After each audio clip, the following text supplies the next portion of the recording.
Tim Chris Fraser!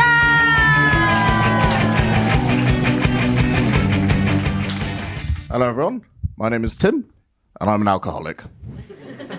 I'm not really. My name also isn't Tim. They probably think, oh, it's something really boring, like Timothy. It isn't actually. I'm Brazilian, and so my first name is actually Timóteo. Much the same way a lot of people call James don't really like to be called Jimmy. I'm not the biggest fan of being called Tim, but I will take it over people mispronouncing my name. That's because every time I tell someone my name, instead of just trusting me that I know how to pronounce my own name, and pronouncing it the way that I've told them, they instead ask me how my name is spelt, and then they come up with their own version. Which means that I've had stupid shit, like Timóteo, which not only is it not my name, I'm convinced that it's no one's name, because it's ridiculous. Or tomato, I'm not a fruit.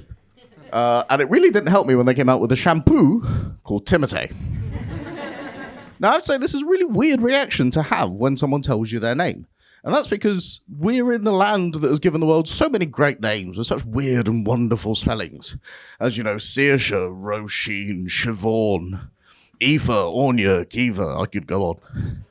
I have a friend whose name is Neve, and I've seen her introduce herself to people. And not once have any of those people asked her how her name was spelt, and then said, oh, so your name isn't actually Neve, is it? It's Niarm.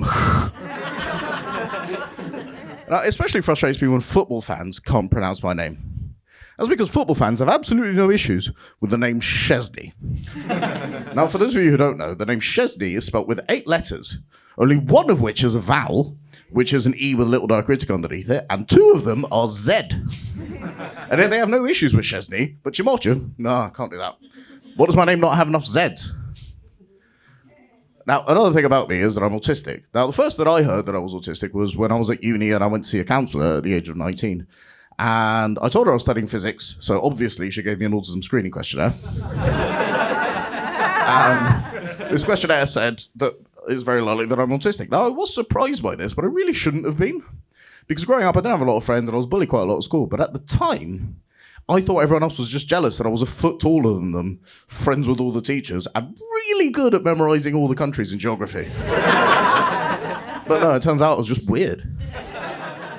Now, I was only formally diagnosed with autism at the age of 25. You'll notice there's a 6-year gap there, but that really shouldn't be surprising, because we all know who's been running the NHS for the last 12 years. But since then, I've discovered that you get some interesting reactions when people first find out that you're autistic. And they range all the way from, people who are quite well educated, or they know me quite well, or they've known me for a while. Like, for example, one of my old school teachers found out that I'm autistic, and her response was, oh, yeah, that makes sense. I don't know if I should be offended by that.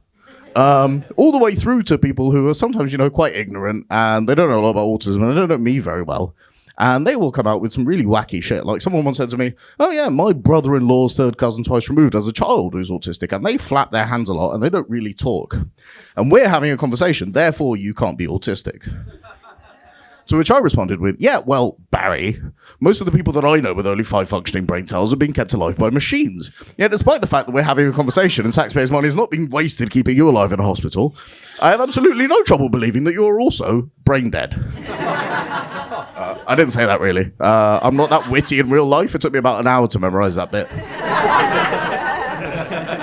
Now, I was having a conversation with a gay friend of mine about these experiences that I've had, and we both discovered that there's an interesting crossover between the experience of someone finding out that you're autistic and the experience of someone finding out that you're gay. And that crossover is that sometimes people will say stuff like, oh yeah, my friend's also autistic/gay. Do you know them? No, I don't know them. Why would I know them? Now, look, I want to be really clear. I don't condone saying this if you've just found out someone is gay. But if you do say that, so long as everyone involved lives in the same city, there is at least a fleeting chance, thanks to Grindr, that those 2 people will have come across one another. Sometimes literally. But as much as I wish there were, there is no autistic equivalent of Grindr. The closest thing we have is the Star Wars subreddit. And if I've just spent the last 30 minutes online calling you a moron for saying that the Andor series is better than the Obi-Wan Kenobi series, I guarantee I do not want to be friends with you. I've been Timóteo. Thank you all very much.